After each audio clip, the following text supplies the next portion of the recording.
What's going on, guys? Wanted to make a quick video here. We're moving this air compressor and installing this new one. This one had to get turned 90 degrees, so it's now facing side to side so we could fit this one next to it.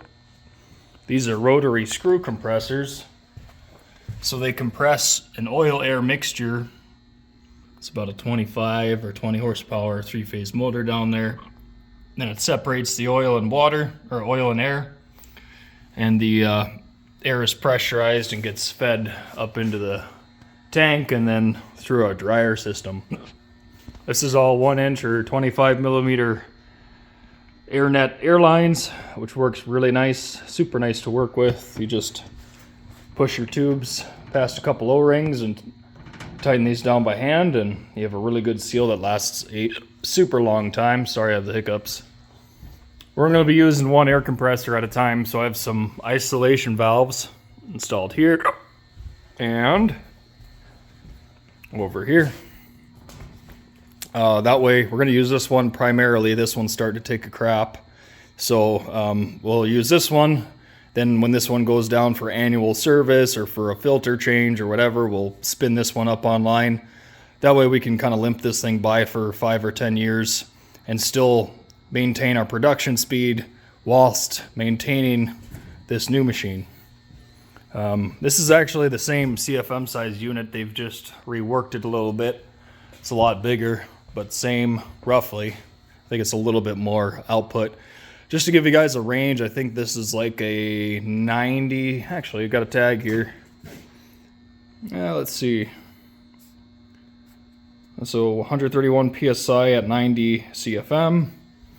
And this new one, I think is pretty darn close.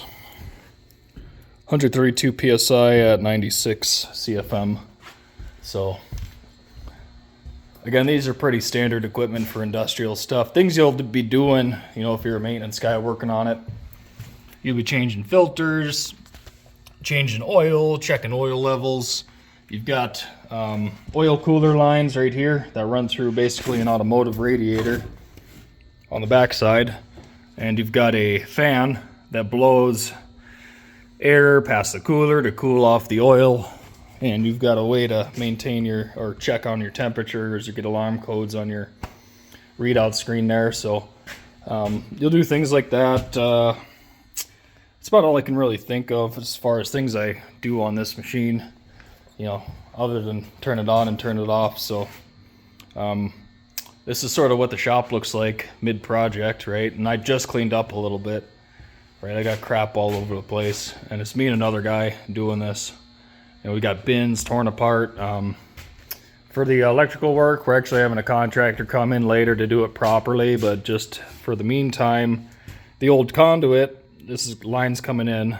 The old conduit, this would be the load side, hooked up to the compressor. It would run through the basement, then it came up through a hole in the floor, somewhere under there, and then into the side of the compressor, and then into the contactor cabinet. Now instead of like drilling more holes in the floor, and I don't know what the Sparkies are going to want to do, so I'm just going to pop another hole in this disconnect up here, run some flex tube just kind of across the wall and over to this old compressor just to get it fired up for Monday here on a Saturday.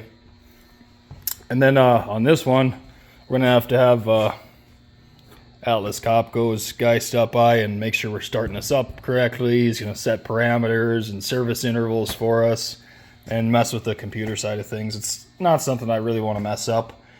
In addition to that, okay, so if you think about it, screw compressors have to run a certain way. If you run them in reverse, you'll be spinning the fan in reverse, so the cooling fan might do a little bit sometimes, but more importantly, you're going to be running your pump or your screw compressor backwards.